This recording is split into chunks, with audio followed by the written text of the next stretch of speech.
The ProTech Mordax, $299. The Hinderer XM18, $495. The Curtis F3, $695.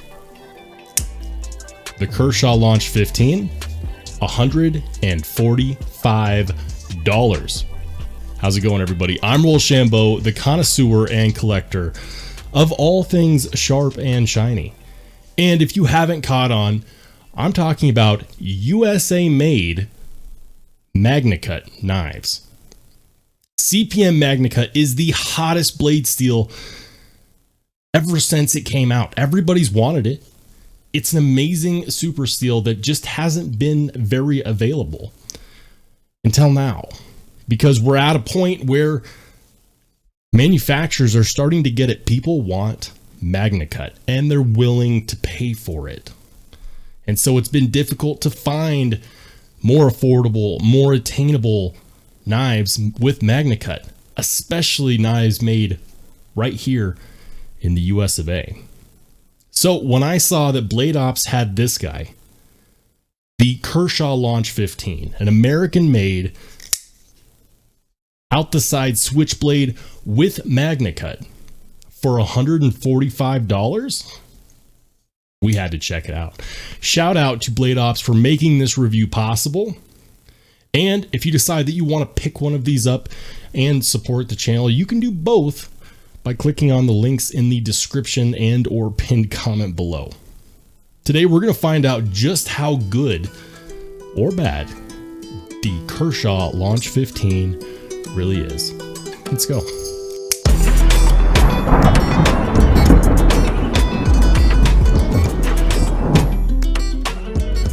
All right, guys, let's go ahead and start talking about this, the Kershaw Launch 15. This is a out the side automatic switchblade with a spear point tip, almost a bayonet. I can't really call it a bayonet because bayonets typically have a secondary sharpened edge on the backside, but this one does not. And I know after that intro, I'm going to get some people in the comments section being like, well, I mean, what about the Hogue Deca? What about the Hogue Deca in Magnacut at roughly the same price or right around the same price? Yes, that is another American-made knife that has CPM Magnacut and is in the affordable price range, and people have gone nuts over that knife. There have been new scales, new aftermarket scales popping up. People love Magnacut, and for good reason. Magnacut is a super steel made with a powder metallurgy by Crucible Industries, designed by the one and only Laren Thomas. And Laren Thomas happens to know a thing or two about knife steels, and so he made one that's extremely corrosion resistant and also holds an edge for a very, very long time. Now, for those of you still in the peanut gallery, determined to give me a hard time in the comments section, some of you might be saying something along the lines of, well, what about the HRC? I heard that the HRC isn't that high. Look, I'll be honest, I don't have a Rockwell hardness tester. And when I went to Kershaw's website, I did not see an HRC rating for this Magnacut. So honestly, I have no idea. But if you do, or if you have access to a source that does talk about the HRC, I'm happy to hear about it. Make sure to pop it in the comment section down below. Now, you'll notice that I did not do an unboxing. That's because there's not a whole lot to talk about with the box. Kershaw spent their money making this knife in the USA and making it more attainable, more affordable. More options in Magnacut is a great thing. And it's great because we don't necessarily have a whole lot of USA made Magnacut in this price range. There is, of course, the ProTech Runt, which is a smaller out the side auto made by ProTech. And that's going to be in the same price range. But between the Launch 15, the ProTech Runt, and the Hogue Deca, those are kind of the options that I was able to find. Let me know if you know of some other USA made options in Magnacut in this price range, or even better. The market is one of those finicky things where manufacturers find out that something is hot, and then they start to make something, and then someone comes out with something better at the same price range or cheaper. And that's kind of how competition works. And in the end, we win. Now, let's talk about this knife. We're looking at 8.5 inches overall with a 3.5 inch cutting edge. If we were to weigh this, according to Blade Ops, this knife weighs 3.1 ounces. Let's see how accurate that is. We are, of course, going to pull out the scale of truth. According to the scale of truth, 3.03 ounces. Even better. Its lightweight nature can be attributed to the fact that it uses aluminum handle scales instead of titanium with a micarta inlay. It does have a micarta backspacer, a stamped steel pocket clip, which is both deep carry and reversible, which is going to make this really, really nice for a lot of people. Right off the bats, I can tell you that this button is great. It's very, very responsive. The action is snappy. The Kershaw Launch series has some seriously good action, and this one is no different from the norm. The micarta inlay definitely feels good, and I really enjoy the contouring around the handle scales. This kind of reminds me of a swing blade style Italian stiletto with these fixed handle guards. And because of the contouring and the handle guards, it does feel good in the hand. It's got an adequate amount of jimping on this spine, and the spine is not terribly thick. So you can, in fact, do a decent saber grip on this. Speaking of the ergos, you'll notice that there's also jimping on the butt of the blade. For a reverse grip, stabby application, maybe self-defense, they thought about that. You can cap off the end of the handle scale with your thumb to get some added leverage, some added grip. And I thought that that's actually kind of a nice little feature. Most people aren't going to reverse grip their knives unless they're stabbing at something. So most of the time that's not a thing. But the fact that they thought about that tells us that they're thinking about it. I'm really impressed with Kershaw this year because let me tell you something, guys. Even if the HRC on this is not optimal, I believe optimal HRC is somewhere in the realm of like 62 to 64 for Magnacut. I'd have to double check. And if I do double check, I'm sure I will put it up on the screen. I have no idea if this is optimal HRC, but what I do know is that Kershaw is trying really hard this year. They're trying really hard to bring back American manufacturing. They're doing so with competitive pricing on the steel that we want. They did this with the Kershaw Livewire by giving us an out the front knife with 20 CV competing directly with the Microtech Ultratech, but for about $100 less, and people went nuts. Now they're going after ProTech with an out the side auto, also in Magnacut with aluminum handle scales micarta inlay.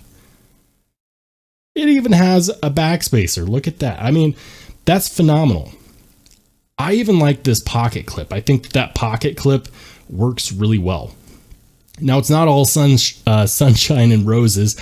I do think that they forgot that people like flat screws, because even though that has a decent amount of headroom right there in the pocket clip, depending upon the thickness of your pant material, it's possible if you're wearing something thicker like Carhartt's that those rounded button style screws could potentially get caught on something. For regular jeans, it's not really an issue.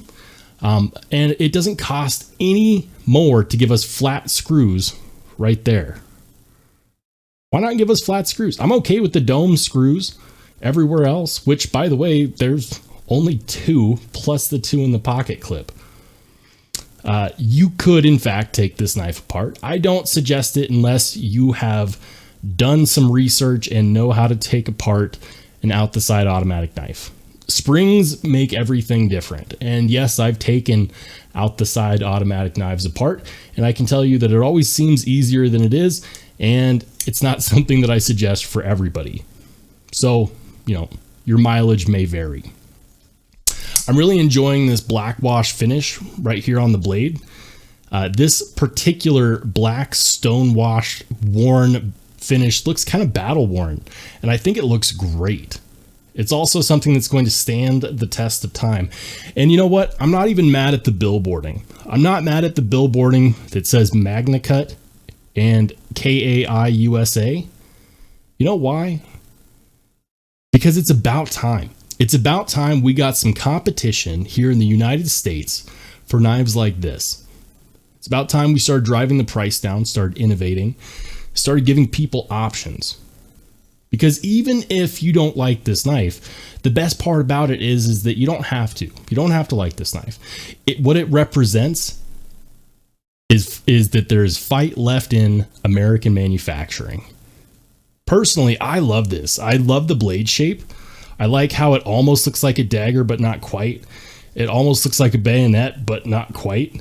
I mean, does the child in me want this secondary bevel or this secondary part right here to actually be a real edge? Sure, it wouldn't work. And before you think that it would, you have that much of the blade sticking out, so it wouldn't work, because if it was sharpened, you'd be chopping your fingers off every time you went to grip it. So no, it wouldn't work. The action is good. The ergos are good. The weight is really, really good.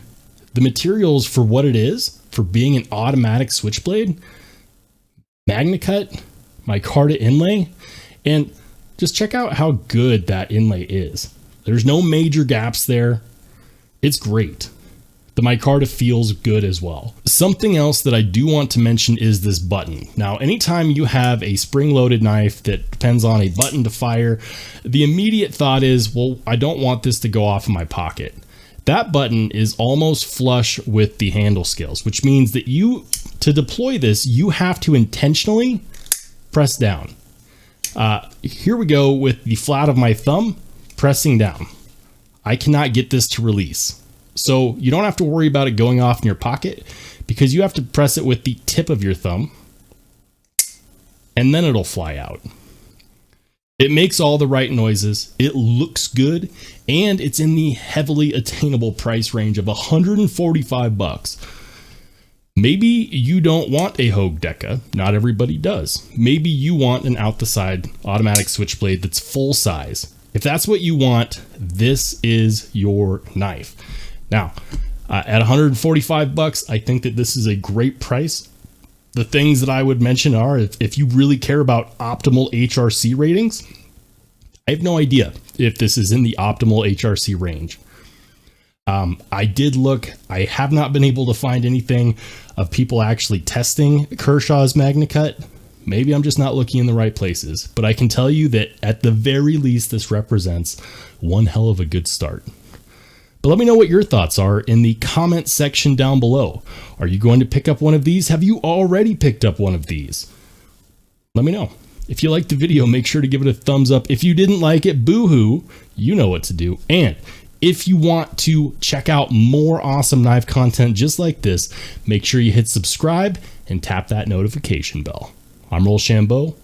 I'll catch you on the flip side.